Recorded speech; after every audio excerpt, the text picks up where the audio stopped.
అందరికీ నమస్కారం అండి.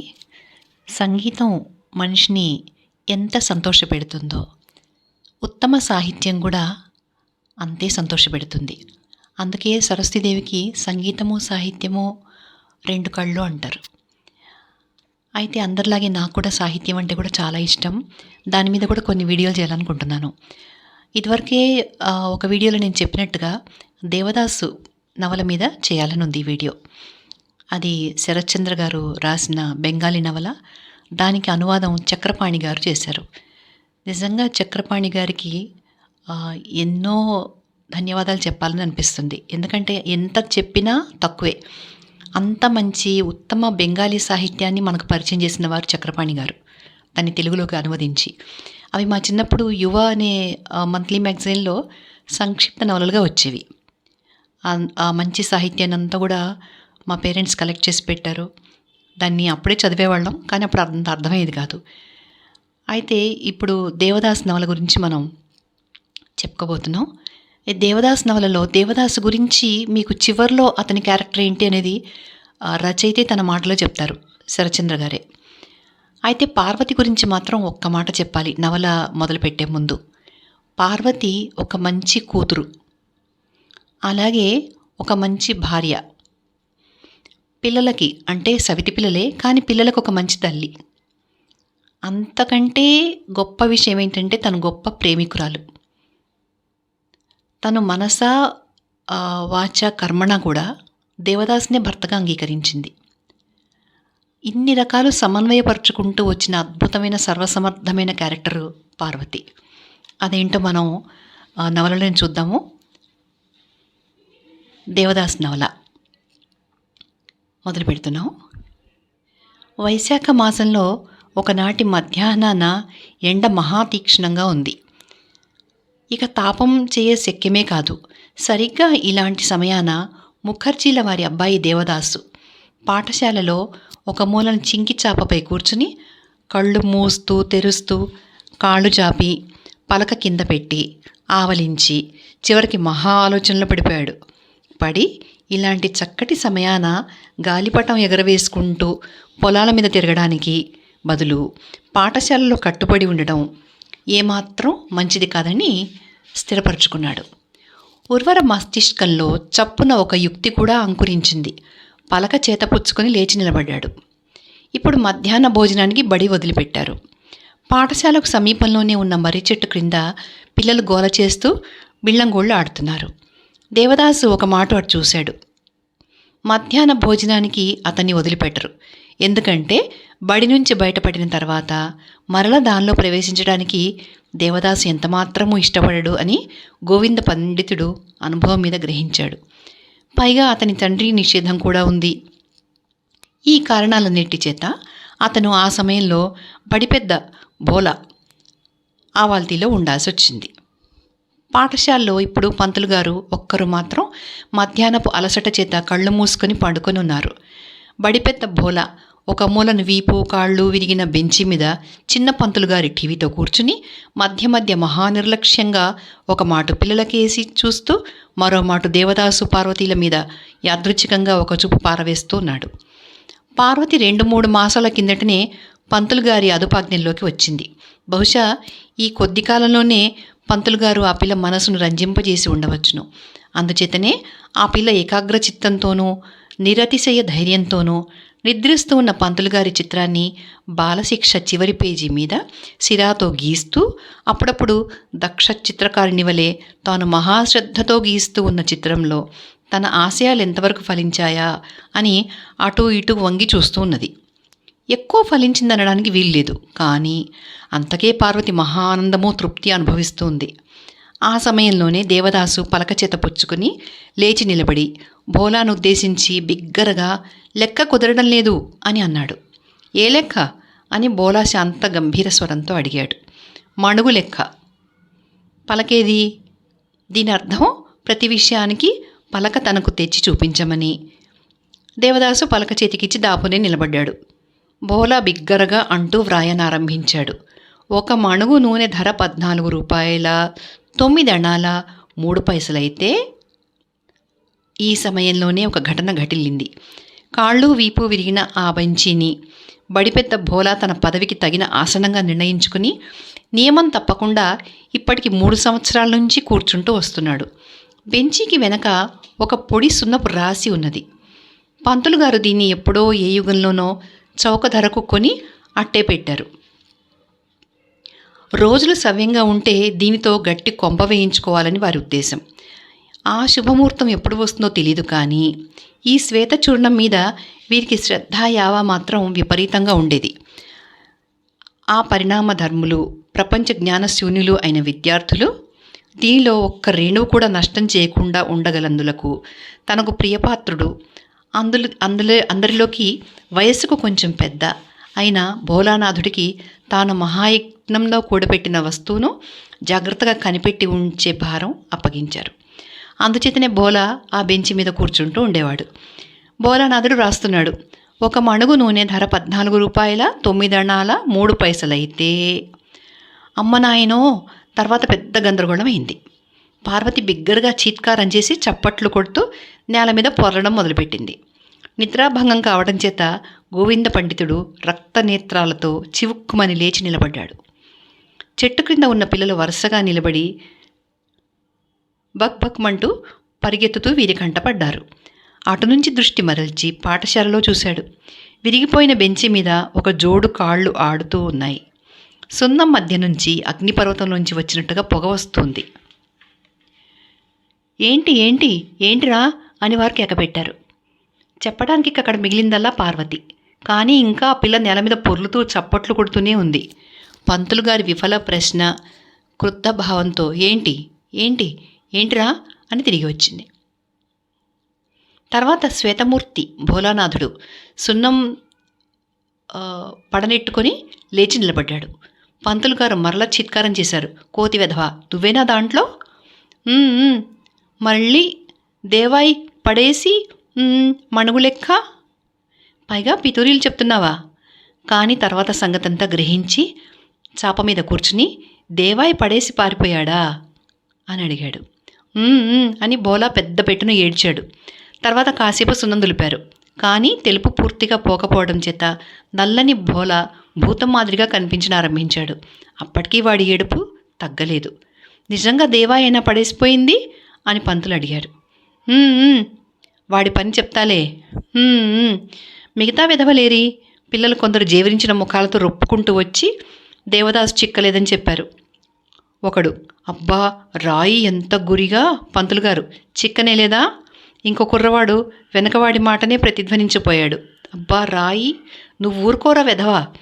వాడు మాట దిగమింగి పక్కకు పోయి నిలబడ్డాడు. నిష్ఫల క్రోధం చేత మొదట పంతులు పార్వతిని బెదిరించారు. తర్వాత భోలానాథుని చేపట్టుకుని పద, ఒక మాట కచేరీ చావిడికి పోయి కనపడి వద్దాం అన్నాడు. దీని అర్థం ఏంటంటే జమీందారు నారాయణ ముఖర్జీ గారి దగ్గరికి పోయి వారి కొడుకు మీద ఫిర్యాదు చేద్దామని. అప్పుడు 3 గంటలై ఉంటుంది. జమీందారు నారాయణ ముఖర్జీ గారు పంచపాళిలో కూర్చుని హుక్కా తాగుతున్నారు. నౌకరొకడు విసనకరతో విసురుతున్నాడు. విద్యార్థులను వెంట పెట్టుకుని వేళగాని వేళ్లను పంతులు రావడం చూసి నారాయణబాబు కొంచెం విస్మితుడై గోవిందుడా అని అన్నారు. గోవిందుడు కాయస్థుడు. నేలకు వంగి నమస్కరించి భోలాను చూపించి సంగతంతా సవిస్తారంగా వర్ణించాడు. ముఖర్జీ గారు విరక్తుడై అదే చూస్తే దేవాయి చెయ్యి మిగిలిపోయేటట్టుగా ఉన్నాడు అన్నారు. ఏం చేయమంటారో తమరే సెలవేయండి. నారాయణబాబు హుక్కా గొట్టం కింద పెట్టి వాడెక్కడికి వెళ్ళాడు అని అడిగారు. నాకెలా తెలుసునండి, పట్టుకోబోయిన వాళ్ళని రాళ్లతో కొట్టాడట. కాసేపు ఇద్దరూ మాట్లాడలేదు. తర్వాత నారాయణబాబు ఇంటికి వచ్చాక ఏదో ఒకటి చేస్తానని చెప్పి పంతుల్ని పంపించాడు. గోవింద పండితుడు కుర్రవాడి చేపట్టుకుని మణి, దేవదాసిక నిజంగా బళ్ళోకి రానివరా అని అడిగింది. అసలు అడుగు పెట్టనివ్వరు అన్నాడు మణి. ఇక్కడ ప్రింట్ మిస్టేక్ అండి. గోవింద పండితుడు కాదు, పార్వతి. పార్వతి కుర్రవాడి చేపట్టుకుని మణి, దేవదాసికి నిజంగా బళ్ళోకి రానివ్వరా దేవదాసిని అని అడిగింది. అసలు అడుగు పెట్టనివ్వరు అన్నాడు మణి. పార్వతి కొంత ఎడంగా పోయింది. ఈ సమాధానం పిల్లలకేమీ బాగుండలేదు. పార్వతి తండ్రి పేరు నీలకంఠ చక్రవర్తి. జమీందారు గారికి పొరుగు. అంటే ముఖర్జీ గారి పెద్ద మేడకు పక్కనే చిన్న వీధి, చిన్న పురాతన డాబా అది. వీరికి 10-12 ఎకరాల పొలం, 4-5 ఇళ్లలో పౌరోహిత్యం. జమీందారు గారితో లావాదేవీలు కూడా ఉన్నాయి. స్వాతంత్ర్య ప్రియుడు. కాలం హాయిగానే గడుపుతున్నారు. పార్వతికి మొట్టమొదట ధర్మదాసు కనపడ్డాడు. వాడు దేవదాసు గారింటి నౌకరు. 10వ మాసం నుంచి 12వ సంవత్సరం వరకు దేవదాసుని వదలకుండా ఉంటున్నాడు. వేళకు పాఠశాలలో వదిలిపెట్టేవాడు. బడి వదిలే సమయానికి హాజరై మళ్ళీ ఇంటికి తీసుకొచ్చేవాడు. ఈ నియమం అతను అతిక్రమించేవాడు కాదు. ఇవాళ అందుకోసమే బడికి వెళ్తున్నాడు. ఏడి పారు, మీ దేవదాసేడి అని పార్వతిని చూడంగానే ప్రశ్నించాడు. పారిపోయాడు. ధర్మదాసుకు మహా ఆశ్చర్యం కలిగింది. పారిపోవడం ఏమిటే? పార్వతికి మళ్ళీ భోలానాథుని దుర్దశ తలుపుకు వచ్చి సరికొత్తగా నవ్వనారంభించింది.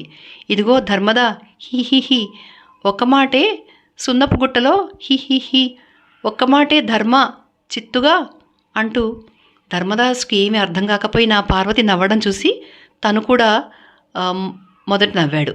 తర్వాత నవ్వాపుకుని చెప్పు పారు, ఏమైంది అని బతిలాడాడు. దేవదాసు వెనక్కు పడేసి బోలాని సున్నపు గుట్టలో హి. ధర్మదాసు ఈ మాట మిగిలిందంతా గ్రహించి చాలా చింతించాడు. పారు, ఇప్పుడు వాడెక్కడుంటాడో ఎరుగుదువా? నాకేం తెలుసు, నీకు తెలుసులే, చెప్పు. పాపం వాడికి చాలా ఆకలైందనుకుంటాను. ఆ మాట నిజమే, కానీ నేను చెప్పను. ఎందుకని చెప్పవే? చెప్తే నన్ను కొడతాడు. నేనే ఏదైనా తీసుకెళ్ళి ఇచ్చేసి వస్తాను అంది పార్వతి. ధర్మదాసుకు కొంత సంతృప్తి కలిగింది. అలాగే ఇవ్వు, కానీ సాయంకాలం లోపల ఎలాగైనా మైదుపుచ్చి ఇంటికి తీసుకురా. తీసుకొస్తాలే. పార్వతి ఇంటికి చేరుకోకముందే ఆ సంగతి ఆమె తల్లికి, దేవదాస్ తల్లికి తెలిసింది. వాళ్ళు మళ్ళీ పార్వతిని అడిగారు. కాసేపు నవ్వుతూ, కాసేపు గంభీరంగా తనకు చేతనేంత వరకు వర్ణించింది. తర్వాత కొంగున మరమరాలు కట్టుకుని జమీందారు గారి మామిడి తోటకు బయలుదేరింది. తోట వీరింటికి దగ్గరే. దాంట్లో ఒక మూలను వెదురు గుమ్మె ఉంది.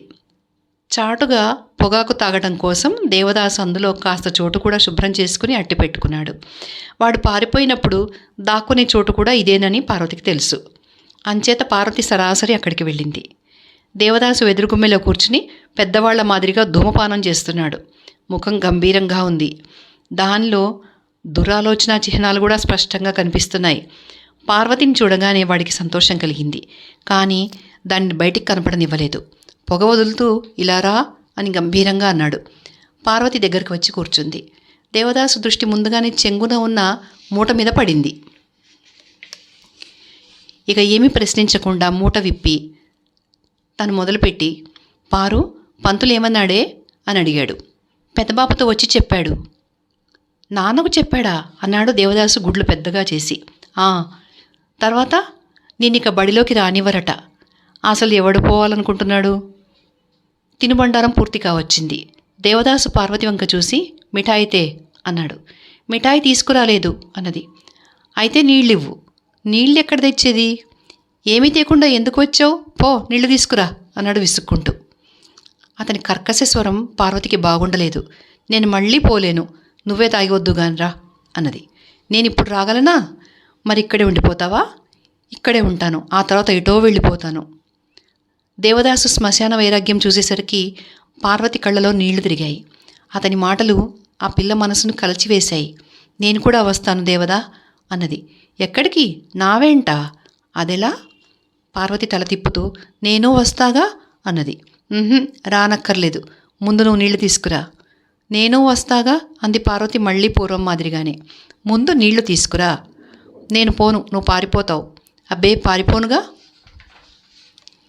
కానీ పార్వతికి ఆ మాట మీద విశ్వాసం కుదరలేదు. అందుచేతన అక్కడి నుంచి కదలలేదు. పో, చెప్తుంటే అన్నాడు దేవదాసు.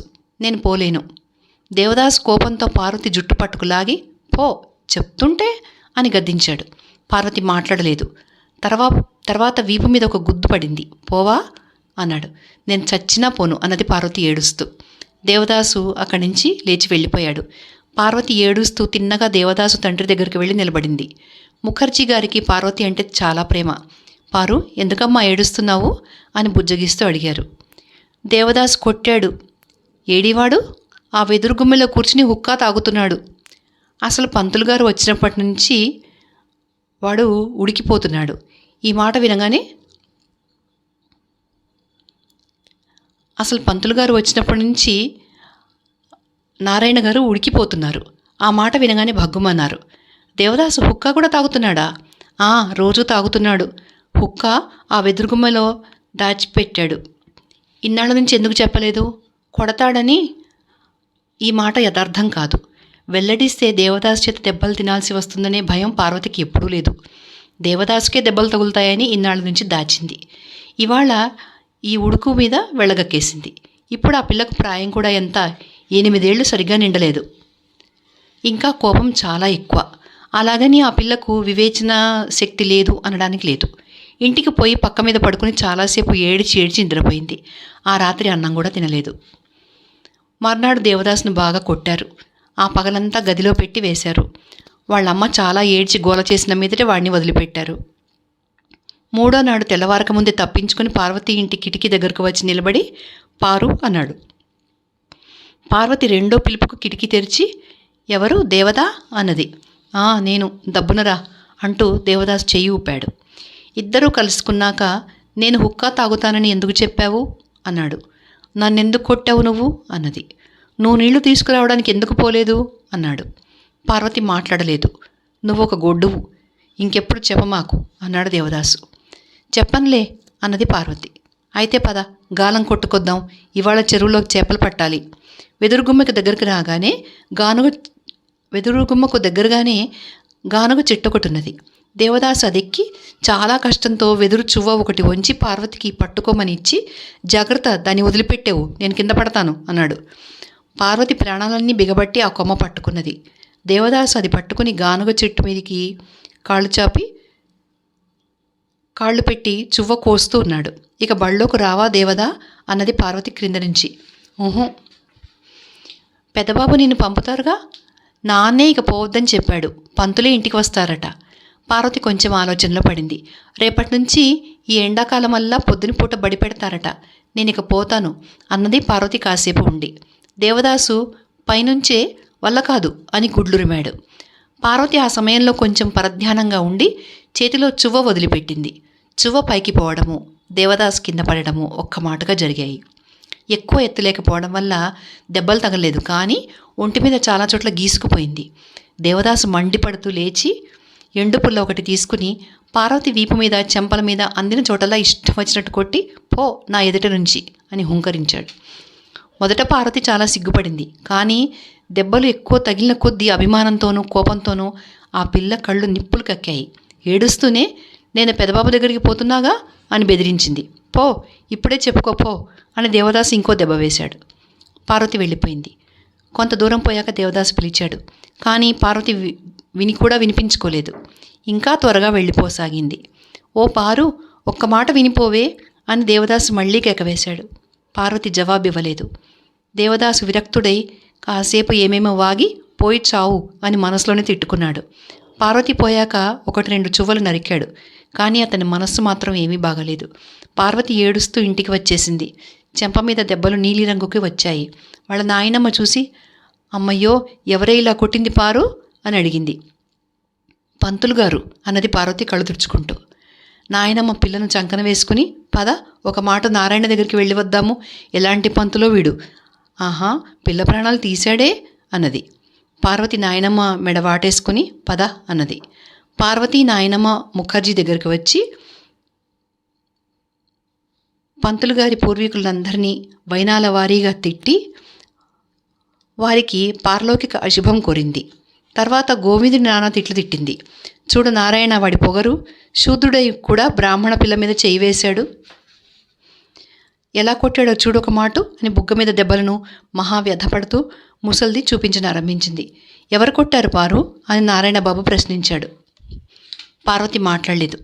అప్పుడు నాయనమ్మ అన్నది, ఇంకెవరు, మన గొడ్డుమోతు పంతులే అని చీత్కారం చేసింది. ఎందుకు కొట్టాడు?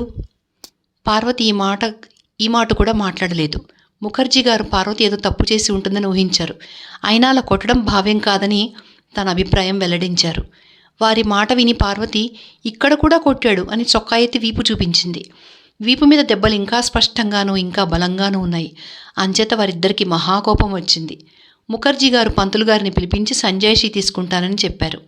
ఇలాంటి పంతుల దగ్గరికి ఇంకా పిల్లలను పంపడం కూడా మంచిది కాదని తీర్మానించారు.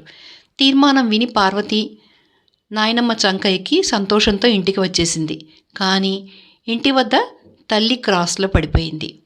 ఎందుకు కొట్టాడో చెప్పు అంది తల్లి. ఊరకనే కొట్టాడు అన్నది పార్వతి. ఊరకనే కొడతారా ఎవరన్నా అని తల్లి పార్వతి చెవి మెలేసింది. పార్వతి నాయనమ్మ ఆ గది ముందుగా పోతూ అది చూసి ఆగి, అది కాదే పిల్ల, తల్లివై ఉండి నువ్వు కొడుతున్నావు కానీ ఊరికే ఇక ఆ ముండా కొడుకు చేసుకోలేడులే అన్నది. ఉత్తపుణ్యానికి ఎప్పుడు కొట్టడు, ఇంత బుద్ధిగలమ్మాయి ఏం చేసిందో అందుకే దెబ్బలు తిన్నది. సరే అలాగే అనుకో, కానీ నేను మాత్రం ఇంకా దాన్ని బళ్ళోకి పోనివ్వను. ఇక రాతకోతలు నేర్చుకోదా? ఎందుకమ్మి అంత సతుకులు? కాస్త ఉత్తరం గీకటం, 2 ఆకులు రామాయణం చదవడం వస్తే సరిపోయే. పారు ఏమన్నా ప్లీడర్ కాబోతున్నదా? జడ్జి పని చేయబోతుందా? తల్లి ఇక మాట్లాడలేదు. ఆ రోజున దేవదాసు చాలా భయపడుతూనే ఇంటికి చేరాడు. పార్వతి తప్పక అంతా చెప్పి ఉంటుంది అని అతని నమ్మకం. కానీ ఇంట్లో ఆ లక్షణాలేవీ కనపడలేదు. ఇన్నాళ్ల పంతులు పార్వతిని చావచిత కొట్టాడని, ఇవాళ పంతులు పార్వతిని చావచిత కొట్టాడని, రేపటి నుంచి ఇక బళ్ళోకి పోదని తల్లి దగ్గర విని మహా సంతోషంతో ఆ పూట సరిగ్గా అన్నం కూడా తినలేదు. ఎలాగో 2 మెతుకులు ముక్కున నోటన ఖర్చుకుని పార్వతి దగ్గరికి రొప్పుకుంటూ పరిగెత్తుకెళ్ళి, పారు నువ్వు ఇంక బడికి పోవటగా అన్నాడు. పోను. ఎందుకని? పంతులు గారు కొట్టారని చెప్పాను. దేవదాసు పక్కపక్క నవ్వుతూ పార్వతి వీపు చరిచి, నీ వంటి బుద్ధిమంతురాలు ఈ ప్రపంచంలో ఎక్కడా లేదు అని యోగ్యతాపత్రం ఇచ్చాడు.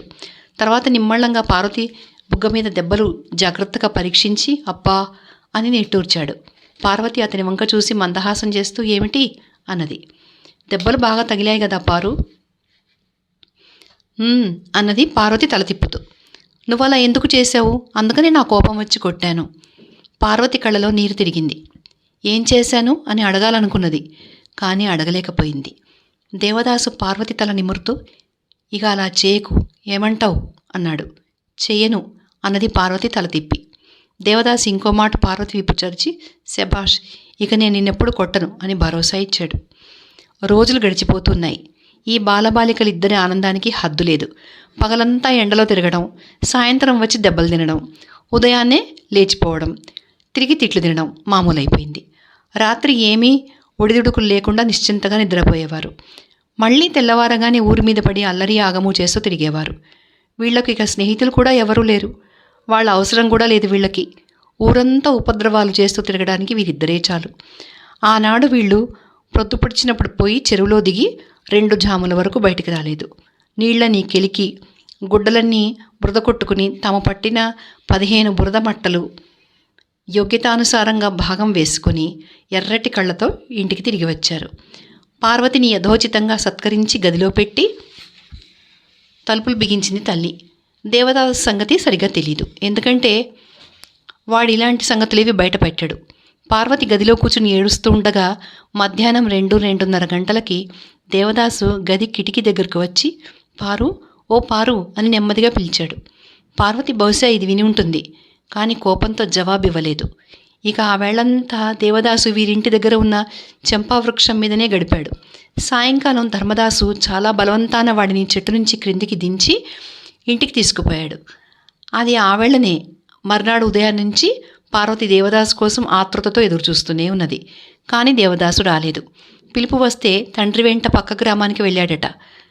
పార్వతికి ఏమీ తోచక ఇంటి నుంచి బయలుదేరింది. నిన్న దేవదాసు చెరువులో దిగేటప్పుడు పార్వతి చేతికి 3 రూపాయలు ఇచ్చాడు. జేబులోంచి పడిపోతాయని అవి ఇంకా కొంగునే ఉన్నాయి.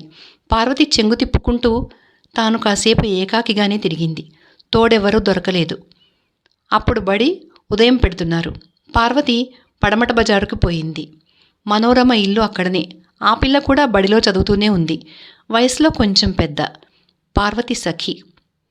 చాలా రోజుల నుంచి ఒకరినొకరు చూసుకోలేదు. మనో, ఇంట్లో ఉన్నావా అని వాకిట్లోకి పోయి పిలిచింది. మనోరమ మేనత్త బయటికి వచ్చి పారు అని పలకరించింది. నేనే. మనో ఎక్కడ అత్తయ్య? బళ్ళోకి పోయింది.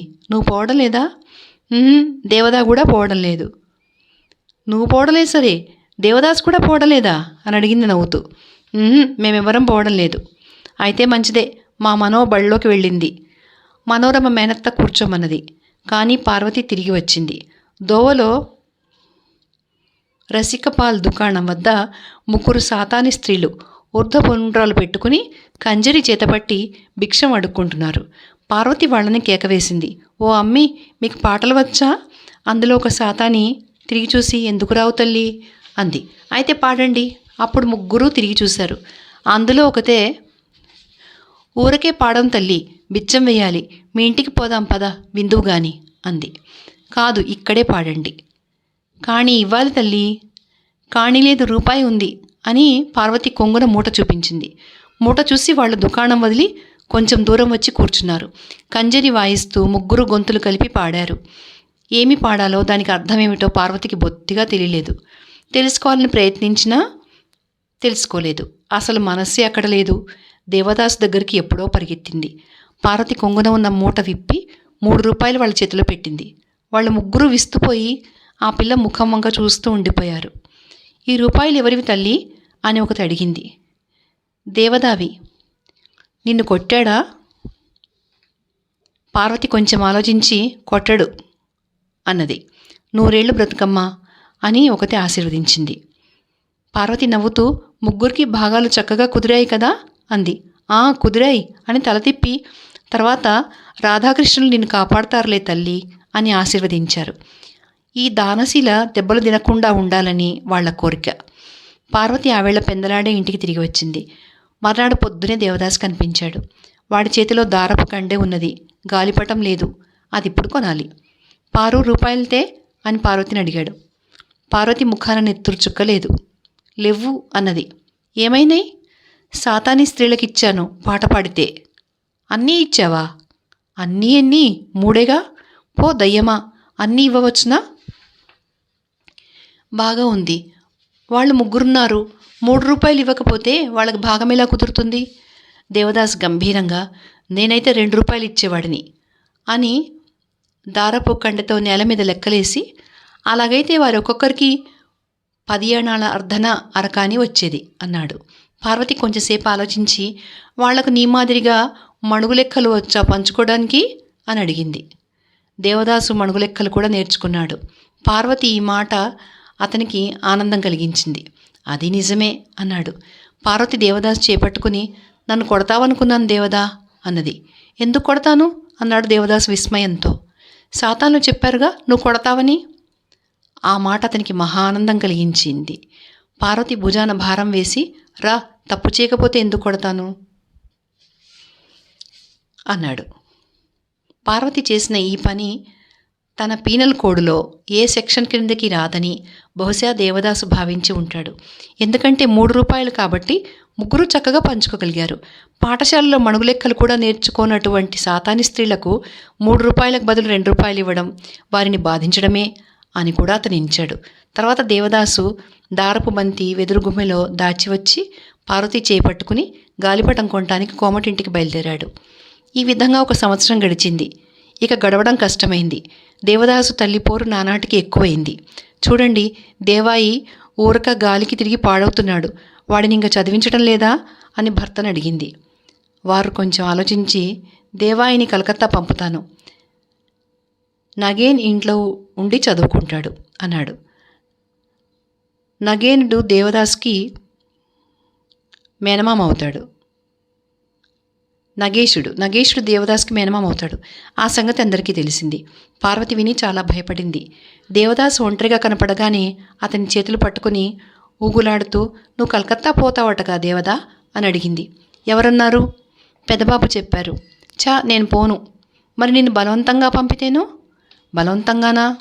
దేవదాస్ ఈ మాట అనేటప్పుడు పెట్టిన ముఖభంగిమ చూసి ఈ ప్రపంచంలో ఎవ్వరూ అతని చేత బలవంతాన ఏ పని చేయించలేరు అని పార్వతి స్పష్టంగా గ్రహించింది. పార్వతికి కావాల్సింది కూడా అదే.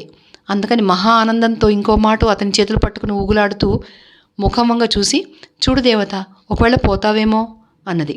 ఎప్పటికీ పోను అన్నాడు. కానీ ఈ ప్రతిజ్ఞ నిలవలేదు. తండ్రి అతని తిట్టి భయపెట్టి ఆఖరికి ధర్మదాసును తోడిచ్చి కలకత్తా పంపించాడు. వెళ్లే రోజున దేవదాసు మనసు చాలా బాధపడింది. కొత్త చోటుకు పోతున్నాననే ఆనందం కానీ కుతూహలం కానీ అతనికి ఏమాత్రం కలగలేదు. దేవదాసును వదిలిపెట్టడం పార్వతికి ఎంతమాత్రం ఇష్టం లేదు. ఏడ్చింది, గోల చేసింది. కానీ ఆ పిల్ల మాట ఎవరు వింటారు? మొదటి అభిమానం చేత మొదట అభిమానం చేత దేవదాసుతో మాట్లాడనే లేదు. కానీ చివరకు దేవదాసు పిలిచి, పారు, మళ్ళీ నేను త్వరలో వస్తాను, పంపకపోతే పారిపోయైనా వస్తాను అని ధైర్యం చెప్పినప్పుడు పార్వతి అలకమాని తన క్షుద్ర హృదయం విప్పి అనేక సంగతులు చెప్పింది. పిమ్మట దేవదాసు తల్లి ఆశీర్వాదంతో పాటు ఆఖరి కన్నీటి చుక్క కూడా శిరస్సున ధరించి సూట్ కేసు చేత పట్టుకుని గుర్రబండి ఎక్కి వెళ్ళిపోయాడు. పార్వతికి అప్పుడు చాలా వేదన కలిగింది. కళ్ళ వెంట ఎంతో నీరు కార్చింది. అభిమానంతో ఆమె గుండె బ్రద్దలైపోయింది. మొదట కొంతకాలం పార్వతి ఇలా గడిపింది. తర్వాత ఒకనాటి ఉదయాన లేచి చూసే వరకు ఆమెకు చేసే పనులేవీ కనిపించలేదు. ఇంతకు పూర్వం బడి మానేసినప్పటి నుండి ఉదయం నుంచి సాయంకాలం వరకు ఉత్త అల్లరి యాగంతోనే సరిపోయేది. అప్పుడు చేయాల్సిన పనులు చాలా ఉండేవి, సమయం చాలేది కాదు. ఇప్పుడు సమయం చాలా ఉంది, కానీ ఎంత వెతికినా చేసే పని కనిపించలేదు. ఒక్కో రోజున ఉదయం లేవగానే ఉత్తరం రాయడానికి కూర్చునేది. 10 గంటల అయ్యేది. తల్లి విసుక్కుంటూ ఉండడం చూసి, అయ్యో దాన్ని రాసుకొనియేవే, పొద్దున పూట ఊరి మీద తిరిగే కంటే రాసుకోవడం మంచిది కదా అని నాయనమ్మ సమర్థించేది. ఇక దేవదాస్ దగ్గర నుంచి ఉత్తరం వచ్చిన రోజున పార్వతికి పండగ. గదిలో కూర్చుని ఆ రోజుల్లా ఉత్తరం చదివేది. ఇలా 2 మాసాలు గడిచాయి.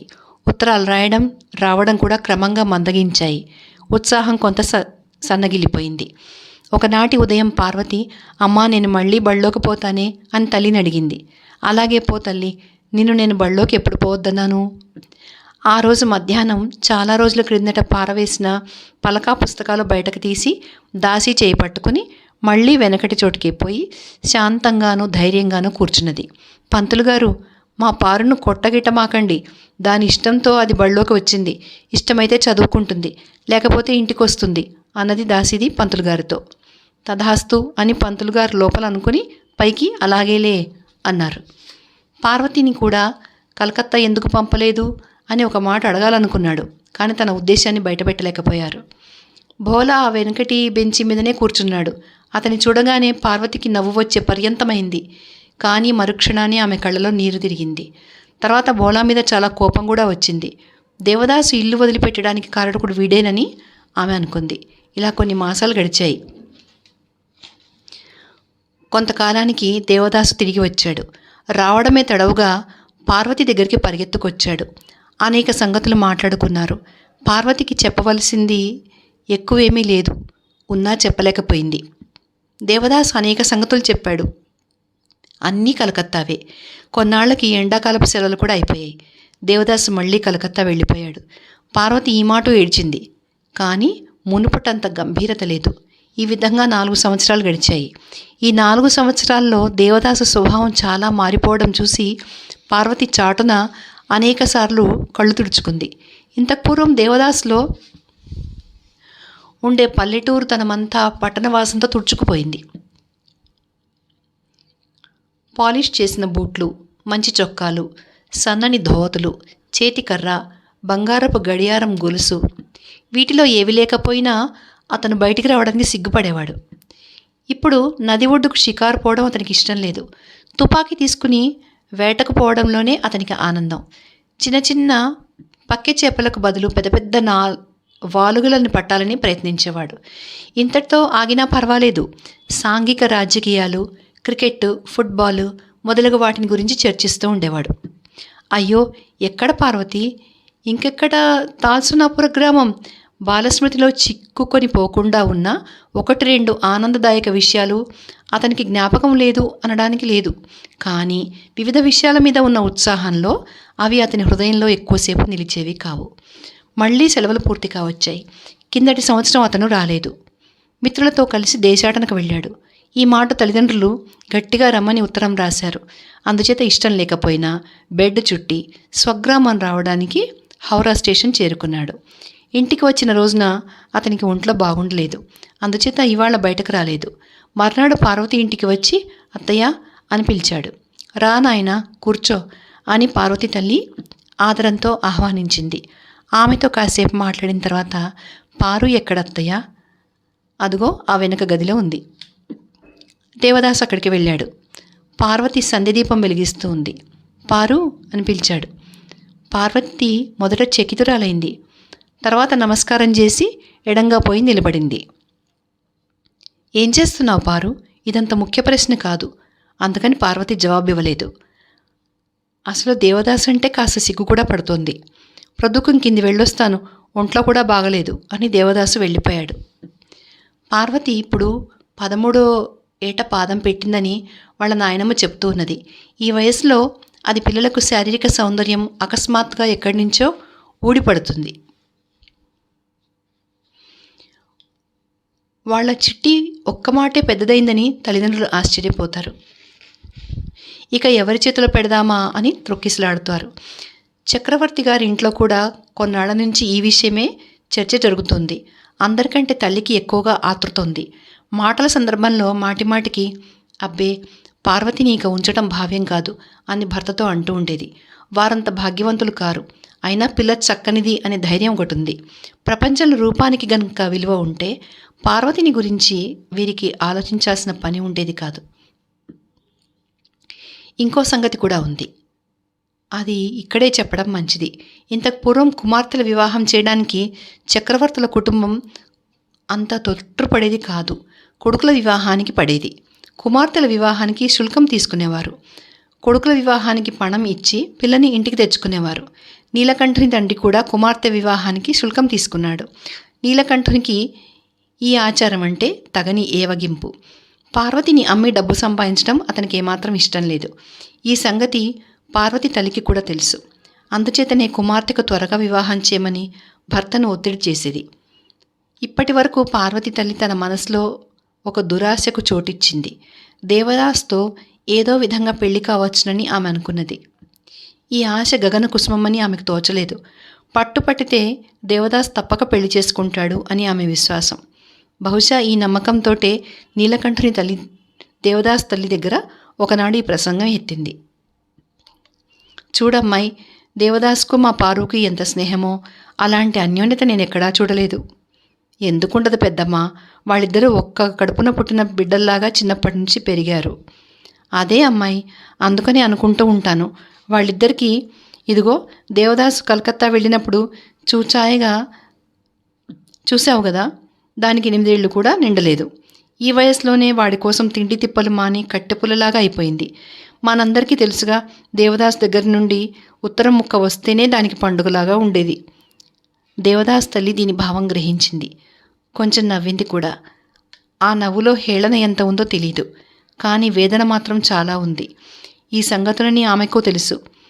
పార్వతి మీద ప్రేమ కూడా ఉంది. కానీ వారి వంశం పిల్లల్ని అమ్ముకునేది, పైగా పొరుగింటి పిల్ల. చీచి, ఇప్పుడు పెళ్లి చేయడానికి వారికి బొత్తిగా ఇష్టం లేదమ్మా. అందులో చదువుకుంటూ ఉన్నాడు. మా పెద్దబ్బాయి ద్విజదాసు పెళ్లి చిన్నప్పుడే చేయడం వల్ల వాడి చదువంతా నాశనమైందని నన్ను ఇప్పటికీ దెప్పుతూ ఉంటారు. పార్వతి నాయనమ్మ నిరుత్సాహపడింది. అయినా అని చూసింది. అదంతా నాకు తెలుసమ్మాయి, నువ్వు ఎరుగుదువుగా. పార్వతి కాస్త కాలుబారు పిల్ల, పైగా ఏపుగా పెరిగింది. అందుకనే నారాయణ ఇష్టపడకపోతే దేవదాస్ తల్లి అడ్డం వచ్చింది. కాదు పెద్దమ్మ, నేనిక వారికి చెప్పలేను. ఇప్పుడు కనుక దేవదాస్ పెళ్లి సంగతి ఎత్తితే వారికి నా ముఖం కూడా చూడరు. ఈ ప్రసంగం ఇంతటితోనే ఆగిపోయింది. కానీ ఆడవాళ్లకు కడుపులో ఏదీ దాగదు. భర్త భోజనం చేస్తూ ఉండగా దేవదాస్ తల్లి ఆ ప్రసంగం ఎత్తింది.